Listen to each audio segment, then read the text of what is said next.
मंत्र यहाँ है, अतिथि देवो भव। नमस्कार, वंदे वाणी चैनल की ओर से आप सभी का बहुत बहुत स्वागत है। इस वक्त हम हैं एक बेहद ही खास मंदिर में। यह है मेरे गांव की ठाकुर बाड़ी, राधा कृष्ण ठाकुर बाड़ी। इस मंदिर की क्या क्या खासियत है, आइए विस्तार से देखते हैं।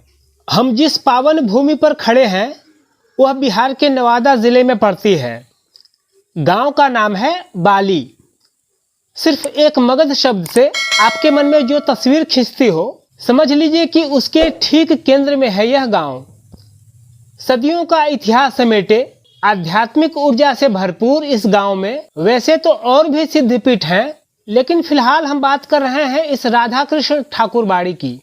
तो ऐसी कौन कौन सी बातें हैं जो बाली गांव के इस ठाकुर बाड़ी को दूसरे मंदिरों की तुलना में बेहद खास बनाती है। इस मंदिर का जुड़ाव भगवान श्री राम की नगरी अयोध्या की हनुमानगढ़ी से रहा है। मंदिर में राधा कृष्ण की मूर्ति विराजमान है, लेकिन दैनिक पूजा आरती होती है श्री राम की। भय प्रगट कृपाला दीन दयाला। लेकिन ऐसा क्यों, हम ये भी बताएंगे। लेकिन पहले मंदिर की मौजूदा स्थिति के बारे में जान लीजिए। हमने बात की यहाँ के पुजारी आत्मरंजन उर्फ अनंता स्वामी से। उन्होंने एकदम नपे तुले शब्दों में हमें बताया। मैं अनंता स्वामी राधा कृष्ण ठाकुर बाली में पुजारी के रूप में कार्य करता हूँ। और यहाँ इस ठाकुरबाड़ी की विशेषता है कि यहाँ कोई पंडित पुजारी किसी जाति विशेष से नहीं है। जो ग्रामीण हैं वही ठाकुर जी की सेवा करते हैं, वही पूजा करते हैं। गांव में रहने वाले ज्यादातर लोग जमीन जत्था वाले और संपन्न किसान हैं। मंदिर की पूरी व्यवस्था गांव वालों के ही हाथ में है। गांव वालों को हर तरह के कर्म कांड में महारत हासिल हो न हो, पर पूजा पाठ का मूल भाव बहुत अच्छी तरह मालूम है। भाव के भूखे ठाकुर जी को बिना किसी ताम झाम के रिझाना और अपनी सेवा से प्रसन्न करना इन्हें खूब आता है। पूजा में हो सकता है बहुत सारी बातें जो है विधि सम्मत नहीं हो, चूँकि गृहस्थ सब हैं तो ज़्यादा जानकारी होती नहीं है पूजन विधि की। लेकिन यहाँ भाव प्रबल है। यहाँ जो भी पुजारी हैं वो ये सोचते हैं कि अगर हमें भूख लग रही है तो ठाकुर जी को भूख लग रही है, हमें ठंड लग रहा है ठाकुर जी को ठंड लग रहा है। तो यहाँ भाव की ही पूजा विशेष रूप से होती है। मंदिर के ऊपर लहराते ध्वज सिर्फ धर्म की जय जयकार के प्रतीक भर नहीं है। ये ध्वज हमें वो बताते हैं जिसे बताने के लिए महर्षि वेद व्यास ने 18 पुराण रच डाले थे। धर्म का मतलब है परोपकार, जैसे और जितना भी बन पड़े दूसरों की सेवा करना। और मूल मंत्र यहाँ है अतिथि देवो भव। जो बाहर से लोग आते हैं, जो भूखे हैं, उनकी सेवा करना ही यहाँ का मूल भाव है। मतलब धर्म के रास्ते पर तो चलेंगे ही, लेकिन मानव धर्म को सबसे ऊपर रखेंगे। ठाकुर जी की सेवा के नाम पर जो कुछ आता है वह जरूरतमंदों की सेवा में ही लगा दिया जाता है। हम लोगों के द्वारा जब यहाँ सेवा शुरू की गई तो हमारा मत है, हम ग्रामीणों का भी मत है, ऐसे मेरा भी मत है कि धर्म सिर्फ लेने का नाम नहीं है समाज से, समाज को देने का नाम है। समाज में सुधार कैसे हो, ये जो धर्म से जुड़े हुए लोग हैं उनको भी सोचना चाहिए।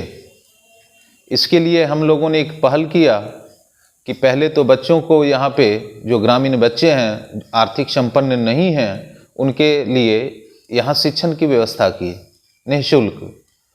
अगर जिस बच्चे को ज़रूरत है कॉपी किताब है ना, जितनी सामग्री चाहिए वो भी यहाँ से उपलब्ध कराने का प्रयास किया जाता है।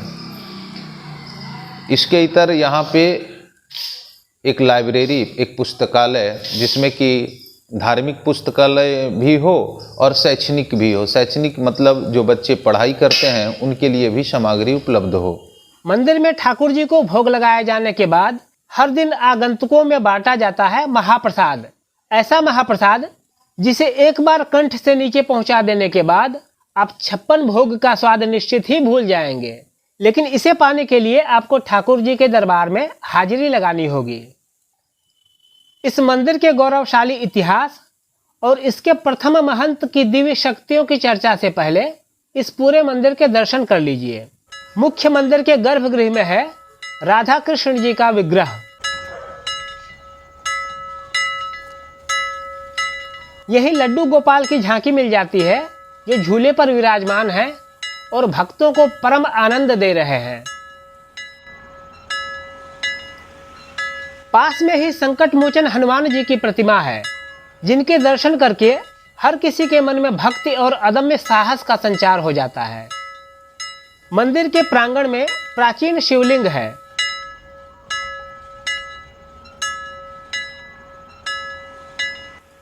हाल के वर्षों में गांव वालों के सहयोग से नया शिवालय बना, जहां पूरे शिव परिवार के दर्शन हो जाते हैं।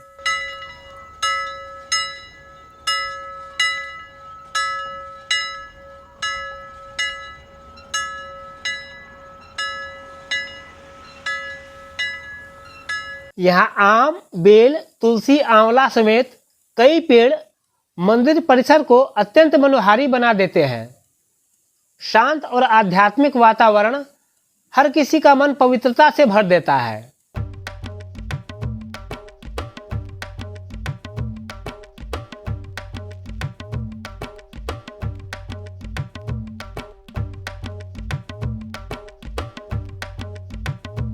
बाली गांव प्राचीनता को समेटे हुए है। यहाँ बौद्ध मूर्तियां बहुतायत में पाई गई है। यहाँ कई सिद्ध संत और तांत्रिक हुए हैं। इस जगह की आध्यात्मिक ऊर्जा को ठीक ठीक समझना हो तो इस ठाकुरबाड़ी के गौरवशाली इतिहास पर भी नजर डाल लीजिए। इस ठाकुरबाड़ी की स्थापना गृहस्थों के द्वारा की गई थी, जिसमें बाद में जब वो जिन्होंने स्थापना किया, बाद में जब वो असमर्थ हुए पूजा सेवा करने में, तब एक बाल ब्रह्मचारी सन्यासी को लाए बचपन में ही, और उन्होंने ताउम्र यहाँ सेवा दी। उनका नाम है श्री 108 श्री जुगल किशोर दास जी महाराज।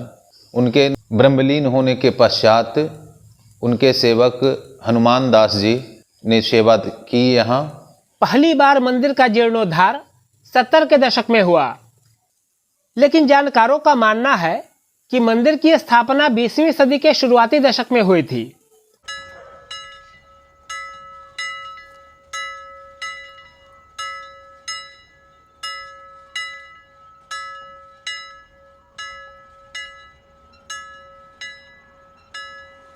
अयोध्या के एक प्रसिद्ध संत थे बाबा रघुनाथ दास जी।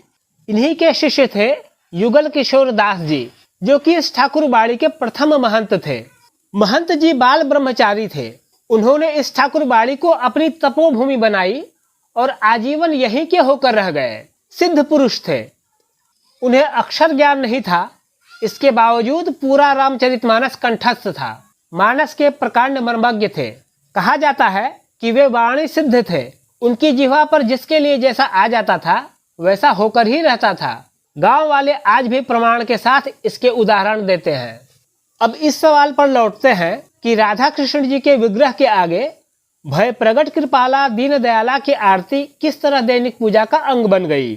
जैसा कि पहले बताया जा चुका है, राधा कृष्ण ठाकुरबाड़ी का जुड़ाव अयोध्या की हनुमानगढ़ी से रहा है। यहाँ के शुरुआती महंत रामाश्रयी शाखा के थे, माने राम जी की उपासना दास्य भाव से करते थे। यही वजह है कि यहाँ पुराने समय से ही दैनिक पूजा आरती राम जानकी की होती आई है। बाद के वर्षों में भय प्रगट कृपाला के साथ साथ भय प्रगट गोपाला वाली आरती भी प्रेम पूर्वक जोड़ दी गई। यहाँ के दूसरे महंत थे हनुमान दास जी, जो कि अयोध्या की हनुमानगढ़ी से ही भेजे गए थे। पहले गृहस्थ थे, लेकिन गृह त्याग करके सन्यासी बने थे। सेवा और समर्पण इनकी रग रग में बसा था। उनके बाद वृंदादास जी ने भी 1-1.5 दशक तक ठाकुर जी की सेवा की। चलते चलते ये भी जान लीजिए कि मंदिर में पूजा पाठ की जिम्मेदारी ग्रामीणों के कंधे पर कैसे आ गई। दरअसल पूजा पाठ करने कराने की जिम्मेदारी पहले पंडितों की ही थी, लेकिन हाल के बरस में ऐसे हालात पैदा हो गए जिससे गांव वालों को ये दायित्व अपने ऊपर लेना पड़ा। एक और ब्राह्मण आए जो हमारे कुलगुरु थे, इस गांव के कुलगुरु थे, उन्होंने भी सेवा दी। उनके जाने के पश्चात ये स्थान में सदा लोगों को पूजा में दिक्कत होती थी, सेवा में दिक्कत होती थी, कोई अस्थायी रूप से रहते नहीं थे। सारे जितने भी पुजारी आए या तो वेतन के लिए आए या धन के लिए आए। तब हमारे गांव के लोगों ने एक बैठक करके एक आम सभा की इस मंदिर के प्रांगण में, और हुआ कि खुद से ही सेवा की जाए। और गांव के जितने वैष्णव हैं, 2-4-10 वैष्णव जो यहाँ से जुड़ाव रखते हैं, उन लोगों के द्वारा ही सेवा की जा रही है। श्री राधे राधे। इस सिद्ध पीठ में लोग अपनी मनोकामना लेकर आते हैं और प्रभु के दिव्य रूप की झलक पाकर स्वयं को धन्य मानते हैं।